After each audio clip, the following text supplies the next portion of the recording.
The advisor to the president of Ukraine, Alexei Arestovich, says that Ukraine will not have peaceful talks with Russia, and the only way this war can end is with total surrender of Russia. Does this mean Ukraine is ready to launch its final counterattacks? Is Russia getting low on its forces? What are the possible outcomes of this war? And these are the questions that we'll be talking about in my today's video. What's up, investors and people of Reddit? It's the Russian Dude, and this is your daily update on Russian-Ukrainian war as of Tuesday, May 3rd.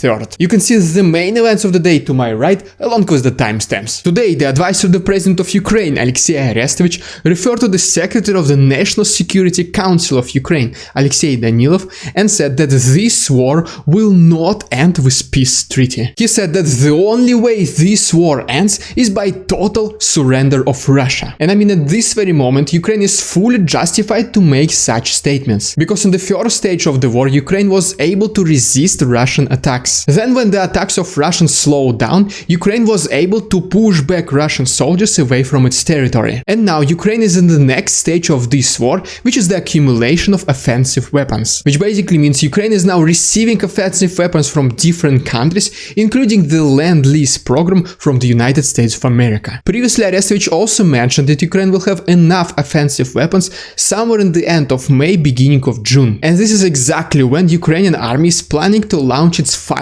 counterattacks against Russians. Finally, Arestovich mentioned that Russia at this very moment is probably getting ready for the third stage of this war. And I mean, it does not look like the first two were successful, but that's just what he said. And obviously there are no clear definitions of what this third stage exactly means, but there are some guesses from Alexei Arestovich. The first guess is that Russian army will start advancing once again as soon as possible before Ukraine is able to accumulate enough offensive weapons. The second assumption is that Russia and Ukraine will have more or less similar forces, that is why this war can be prolonged for an extended period of time. And third, and the most optimistic assumption, is that Ukraine will accumulate enough offensive weapons and they will start launching counterattacks before Russians. Let's see how the situation unveils itself, and I personally think that the third option is the most probable case scenario. But also today, the ex-president of Russia, Dmitry Medvedev, mentioned that Zelensky is not looking for peaceful resolution. He said that in case Vladimir Zelensky accepts peace treaty with Russia, he'll be prosecuted by his own allies. So it will be either alleged Ukrainian Nazis who will kill Zelensky, or it will be the Western countries which will do everything possible to replace Zelensky as the president who lost the war against Russia. And I mean, Dmitry Medvedev goes on and on with these arguments supporting his delusional point of view, and I just don't wanna highlight them anymore. But you get the idea. And by the way, if you like this style of daily news reporting, feel free to like this video and subscribe to my channel. Also, please make sure to check the link in the description if you want to support Ukraine with us. I will be donating all of my Patreon memberships at the end of each month to Ukraine. Thanks so much, and let's continue. The Time magazine started a vote among its readers who should be the next person of the year. And the contestants are the following: Joe Biden, Vladimir Zelensky, Boris Johnson, Emmanuel Macron, Ursula von der Leyen, Olaf Scholz, Recep Erdogan, and the rest. The victory parade in Russia, which will happen May 9th, can be rightfully called as probably one of the most significant events in this war. And the reason for this is because many people anticipate that Vladimir Putin will make a significant statement during this parade. And the thing that Putin is most likely going to say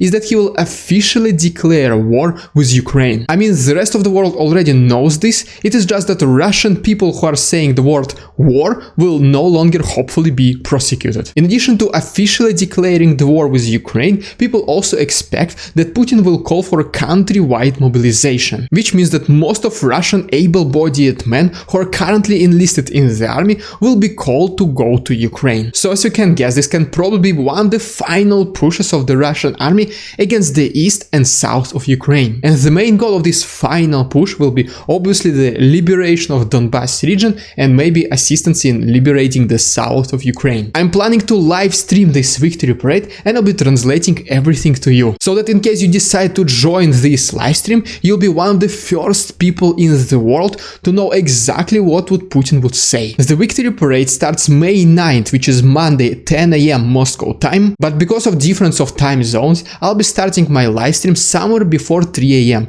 which is 7 hours behind. In this picture you can see the rankings of different countries in accordance with the freedom of speech. And as you can see, Russia occupies 155th place, just above Afghanistan. Propagandist number 4, I guess, Karen Shakhnazarov, was speaking against those people who do not support Russian Z letter symbol. He said that those people who are against this symbol of war of Russian army should be very careful. He said that whenever Russia achieves all of its goals in this special military operation, there will be no mercy for these people. Anti-war activists will be sent to concentration camps and they most likely will need to be sterilized. And I mean, I can't recall at this very moment if there were any countries in the past which were targeting specific groups of people, sending them to concentration camps and sterilizing them. And yeah, just as a reminder, Russia is still technically fighting against Nazis. Yesterday, the Minister of Foreign Affairs of Russia, basically the main diplomat of Russia, Sergey Lavrov,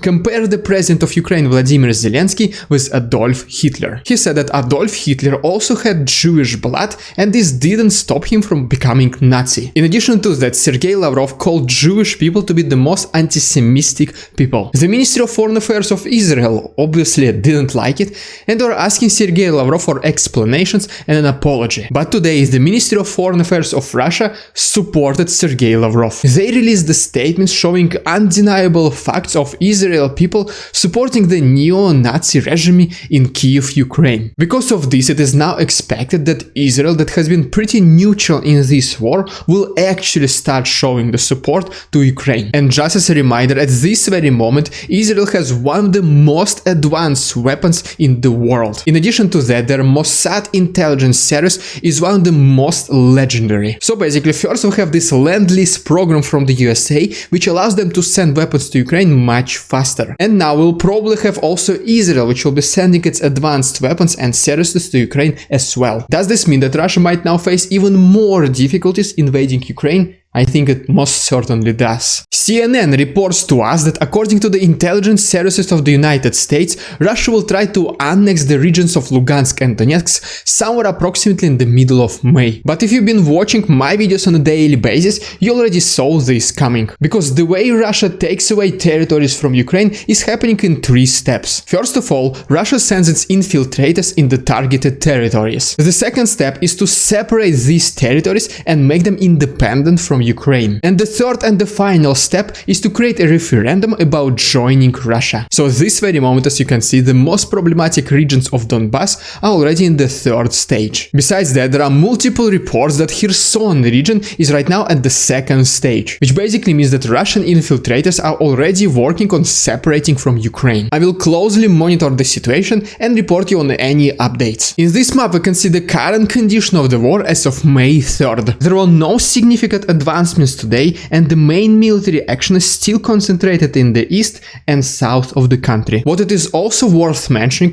is that Russian forces started attacking Azovstal steel factory in Mariupol once again. And this is this factory which was under constant siege by Russian forces for the last couple of months. And just yesterday, the very first batch of civilians of approximately 150 people were able to escape the territory of the factory. But today the combat resumed and the further evacuation has been paused. Another thing that has not been yet reflected on this map is that Russia was attacking the west of Ukraine, specifically the city of Lviv. And this is where we can see this city on the map, which as you can see is very close to Poland. Russia sent several missiles and its main target was electrical infrastructure, which resulted most of the city losing the power. In addition to that, it has been reported that the residents of Lviv are also experiencing problems connecting to the internet. It is not the first time Russia is attacking the city of Lviv, but definitely this time is one of the most serious ones. And by the way, if you want to see more details, feel free to pause the video. Today, the Prime Minister of the United Kingdom, Boris Johnson, was speaking in front of Ukrainian parliament,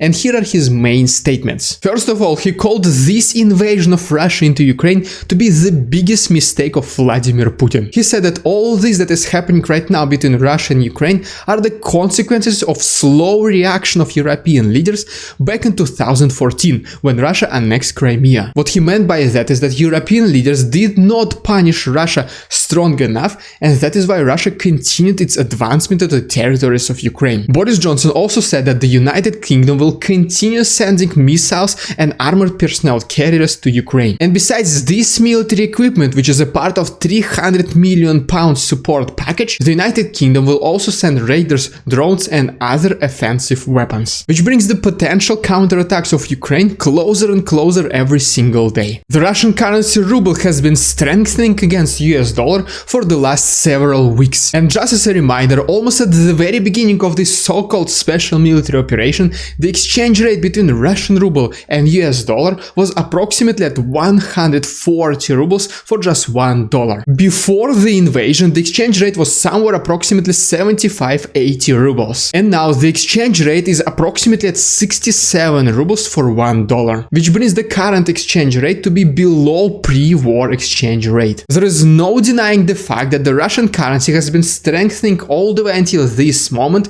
but the only reason why this has been happening, it is because of artificial interventions from the Central Bank of Russia. It has been estimated that these interventions cannot last forever and eventually they must be over. And by the way, just when the exchange rate almost doubled in the matters of couple of days, the prices in the stores went up as well. But now, as you can see, the exchange rate is below pre-war exchange rate, but guess what? The prices basically almost stayed the same. That's your Economics 101. Thank you so much for your attention, stay safe, check the link in the description and see you tomorrow.